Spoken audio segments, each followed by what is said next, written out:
दिवसेंदिवस अमरावती शहरात होणारी वाहनांची गर्दी आणि त्याच प्रमाणात होणारी वाहतुकीची कोंडी टाळण्यासाठी अमरावती महानगरपालिकेने अमरावती पोलीस वाहतूक शहर शाखेला जे आहे ते 4 पोर्टेबल सिग्नल दिले होते। हे मागील सिग्नल अनेक दिवसांपासून जे आहे ते धुरकाट पडले होते। एकीकडे दुसरीकडे जर आपण पाहिलं तर शहरात अनेक ठिकाणी सिग्नल नसल्यामुळे वाहतूक कोंडी आणि दुसरीकडे अशा पद्धतीने जे आहे ते सिग्नल धुरकाट पडत होते। परंतु आता वाहतूक शाखेच्या वतीने अमरावती शहरातील मालटेकडी ते याकडे पंचवटी चौक आणि बसस्थानकाकडे जाणाऱ्या मुख्य या रस्त्याच्या मधोमध या ठिकाणी सिग्नल उभारण्यात आलेला आहे। पोर्टेबल सिग्नल जो आहे तो कालपासून सुरू करण्यात आला, त्यामुळे या ठिकाणी होणारी वाहनांची गडबड आणि छोटे मोठे अपघात जे आहेत ते आता टळणार आपण बघू शकतो। या ठिकाणी पोर्टेबल सिग्नल या ठिकाणी उभारण्यात आलेला आहे। धुळकाने संपूर्ण पोर्टेबल सिग्नल पडलेले होते। त्यानंतर पहिला मुहूर्त जो आहे तो या ठिकाणी सापडलेला आणि त्या ठिकाणी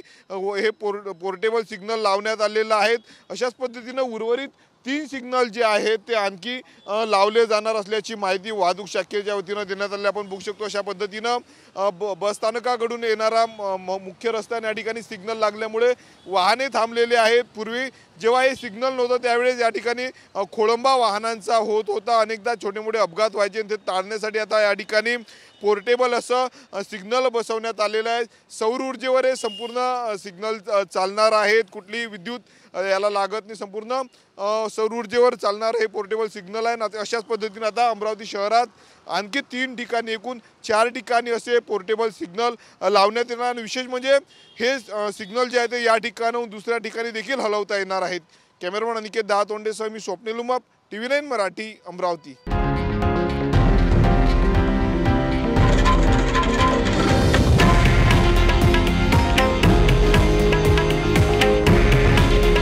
हे आहे देशातील नंबर 1 न्यूज नेटवर्क आणि आपण पाहत आहात TV9 मराठी।